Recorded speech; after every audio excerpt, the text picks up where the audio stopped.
Good morning, 5th grade. Today we're going to continue reading in our Civil War text called The Fates of Two Leaders. So we're going to look at Abraham Lincoln and Jefferson Davis and what their lives were like after the Civil War. First, we have a quick write. It says, do you know what happened to President Lincoln after the Civil War? Write what you think happened to President Lincoln and why you think that. Press pause to write down your answer and play when you're ready for the focus question. It says, what is the main idea of the text and how did the leaders on both sides respond to the end of the war? Our vocabulary words for today are fate, and that's basically like your future and it's unavoidable. So your fate is whatever's going to happen to you in the future. So you would draw a line to this sign that says future ahead. The second word is assassin, and that's when an important person is murdered, and the person who murders them is called an assassin. So you would draw a line to this picture where this man is pointing a gun at Abraham Lincoln. And then the last word is custody, and that can mean a bunch of different things, but in the context for today, it means imprisonment. So you would draw a line to this picture. All right, open up your text to pages 58 and 59. And before we begin reading, we're going to ask a how or why question about the title. It says the fates of two leaders. And so my question is, how were the fates of the two leaders similar? How were the fates of the two leaders similar? Press pause to write down your answer and play when you're ready to read. And remember, as we're reading, we want you to underline the answer to your question. It says,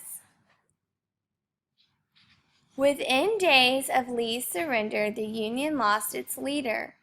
On April 14, 1865, Abraham Lincoln went to Ford's Theater in Washington, D.C. with his wife and friends Clara Harris and Major Henry Rathbone. An actor named John Wilkes Booth slipped behind the president's seat and shot him in the back of the head. When Rathbone went after Booth, the assassin slashed him with a knife, then escaped on horseback. Lincoln died the next morning. On April 24th, Booth was killed in a barn in Virginia. Several of his associates were arrested for helping him with the plot. Meanwhile, U.S. troops were searching for Confederate President Jefferson Davis. He and his cabinet members had fled from Richmond on April 2nd. Weeks later, Davis was captured near Irwinville, Georgia. On May 22nd, Davis was imprisoned at Fort Monroe, Virginia, and remained there for 2 years. And so I underlined that the detail about how the Union lost its leader, that Lincoln died, and that President Jefferson Davis was imprisoned. And so I'm going to put all that together for my main idea. And it says, the fates of both leaders were grim. Abraham Lincoln was assassinated and Jefferson Davis was imprisoned. Press pause to write down your answer and play when you're ready for box 2. For box 2, we're going to look at the picture and caption titled The Assassin. It says, John Wilkes Booth was a famous actor in his day. Thousands of his fans were shocked at his attack on Lincoln. They were not aware of Booth's strong Confederate sympathies. 2A says, why were Booth's fans shocked when they heard about his attack on Lincoln? And our text says that they were not aware of his strong Confederate sympathies. That means they weren't aware that he actually believed in the Confederate cause. And so for 2A, we would write, Booth's fans were shocked when they heard about his attack on Lincoln, because they did not know he sided with the Confederacy. Press pause to write down your answer and play when you're ready for 2B. It says, what does this section reveal about Booth's motivations for shooting Lincoln? And if it says that he had strong Confederate sympathies, that means he strongly believed in what the Confederates were fighting for. And so we know they were fighting to keep slavery. And because the Confederates lost, Booth decided to take matters into his own hands by killing the leader of the Union. So for 2B, we would write, this section revealed that Booth wanted a Confederate victory, so he shot the leader of the Union. Press pause to write down your answer and play when you're ready for box 3. In box 3, we're going to go to the next page where it's for the picture and caption that says another plot member. It says, this is a police mugshot of Lewis Powell, alias Lewis Payne. That means he went by another name as a disguise. So he didn't call himself Lewis Powell in public, he called himself Lewis Payne. As Booth was shooting Lincoln, Powell was attacking Secretary of State William Seward. That murder attempt was not successful. Powell was convicted of helping Booth and hanged. So in 3A it says, what role did Powell play in this plot? And the plot is the plot to kill the leaders of the Union so that the Confederacy could win. Okay, and we know from the text that while Booth was shooting Lincoln, Powell was attacking Secretary of State William Seward. And so for 3A, we would write, Lewis Powell attacked the Secretary of State William Seward while Booth was shooting Lincoln. Both wanted to defeat the Union. Press pause to write down your answer and play when you're ready for 3B. It says, why would the author include this information in the text?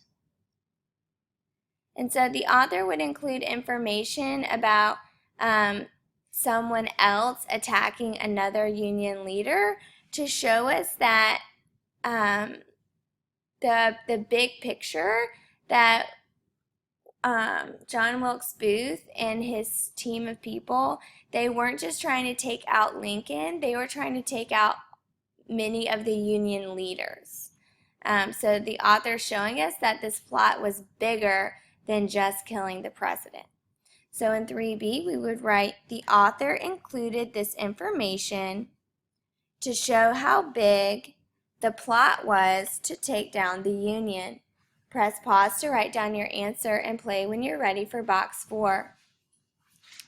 In box 4, we're on page 58 at the picture and caption titled Crime Scene.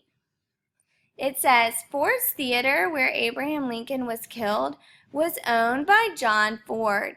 He and many actors who knew Booth were held by the authorities after the murder, and the theater was closed. Today, the building is a National Historic Landmark. 4A says, how did authorities respond to the assassination of Abraham Lincoln? And it tells us that the authorities held many of the actors after the murder, and they closed the theater. And when they held the actors, that means that they didn't let them leave the theater because they were trying to figure out who shot Lincoln and who knew about it. So in 4A, we would say the authorities responded to the assassination of Abraham Lincoln by holding the owner and actors of the theater in custody and closing down the theater. Press pause to write down your answer and play when you're ready for 4B. And we're at the picture and caption entitled Davis's Last Flag. It says, this Confederate battle flag was carried by Jefferson Davis's military escort during his flight from U.S. troops. He and his party were seized in Georgia one night while they were gathered around a campfire. No shot was fired. All right, and it says, what does this information suggest about Davis's motivations for running away? And basically this is saying, why did he run away? Why did he go into hiding after the war ended? And if we go back into our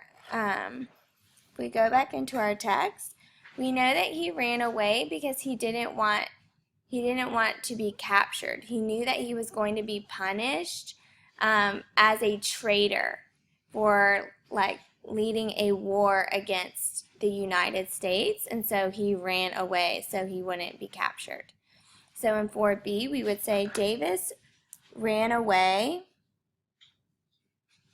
after the war because he did not want to be taken into custody by the United States. Press pause to write down your answer and play when you're ready for the paragraph. It says, how does the author describe the fate of Abraham Lincoln after the Civil War? And so because we're just focusing on Abraham Lincoln, you can use part of your main idea, I would also use box 2 where it talks about the assassin.